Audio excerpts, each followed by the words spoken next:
I still remember the excitement and the nerves that buzzed through me as I packed my bags for the road trip to see Abby. We had been high school sweethearts, inseparable since our freshman year, and despite being forced into a long-distance relationship due to different college acceptances, our bond remained strong. This visit was special. I had plans that would change our lives forever. I was going to propose. It was late autumn, the air crisp with the promise of winter. I packed up my old sedan and set out on the long drive. Abby and I had taken turns visiting each other during breaks, and this time, it was my turn.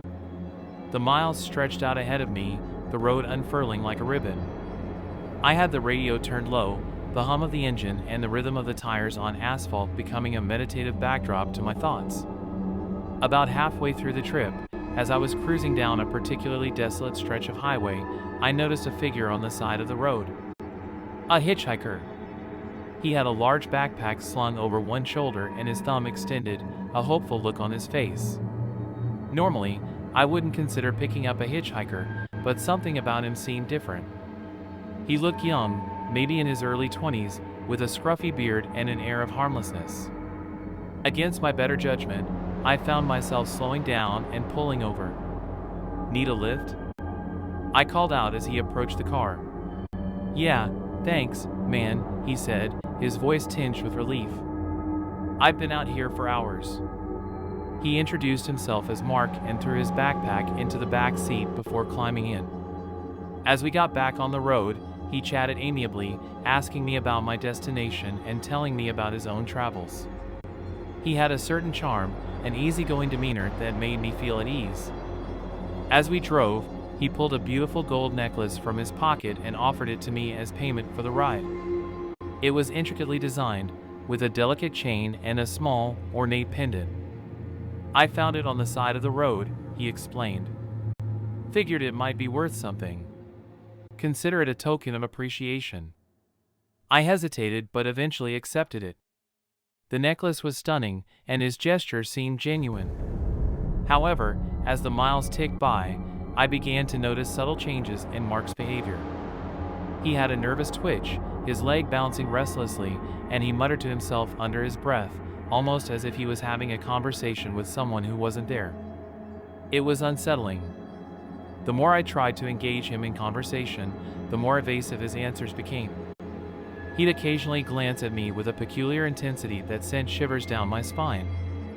I tried to brush it off, attributing it to my own overactive imagination, but the unease continued to grow.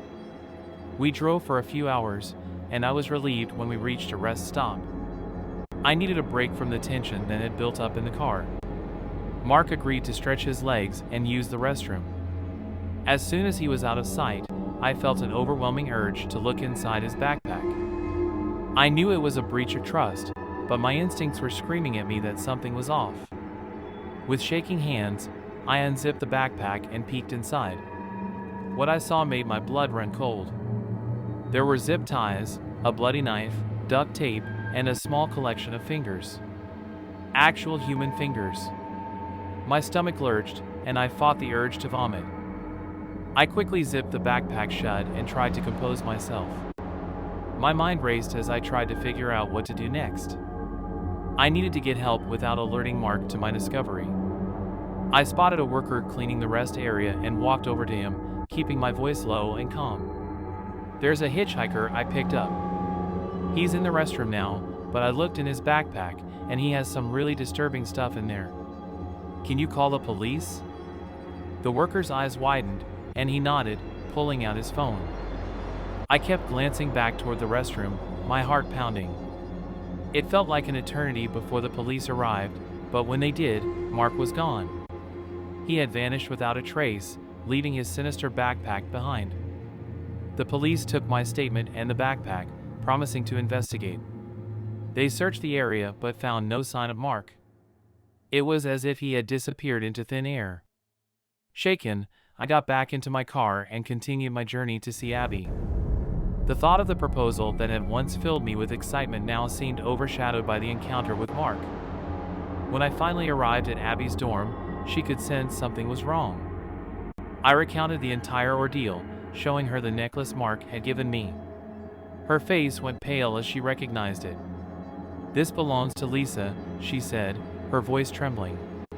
"She's a student here who went missing a few months ago." My heart sank.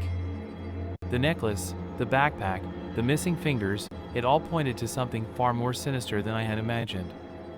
Despite the fear and uncertainty, I went through with my plan. I proposed to Abby, and she said yes, tears of joy and fear mingling on her cheeks. We got married the following summer, but the shadow of that day never fully left us. We lived with a constant undercurrent of fear, always looking over our shoulders, always wondering if Mark was still out there, watching, waiting. The gold necklace remained a grim reminder of the darkness that lurks in the most unexpected places.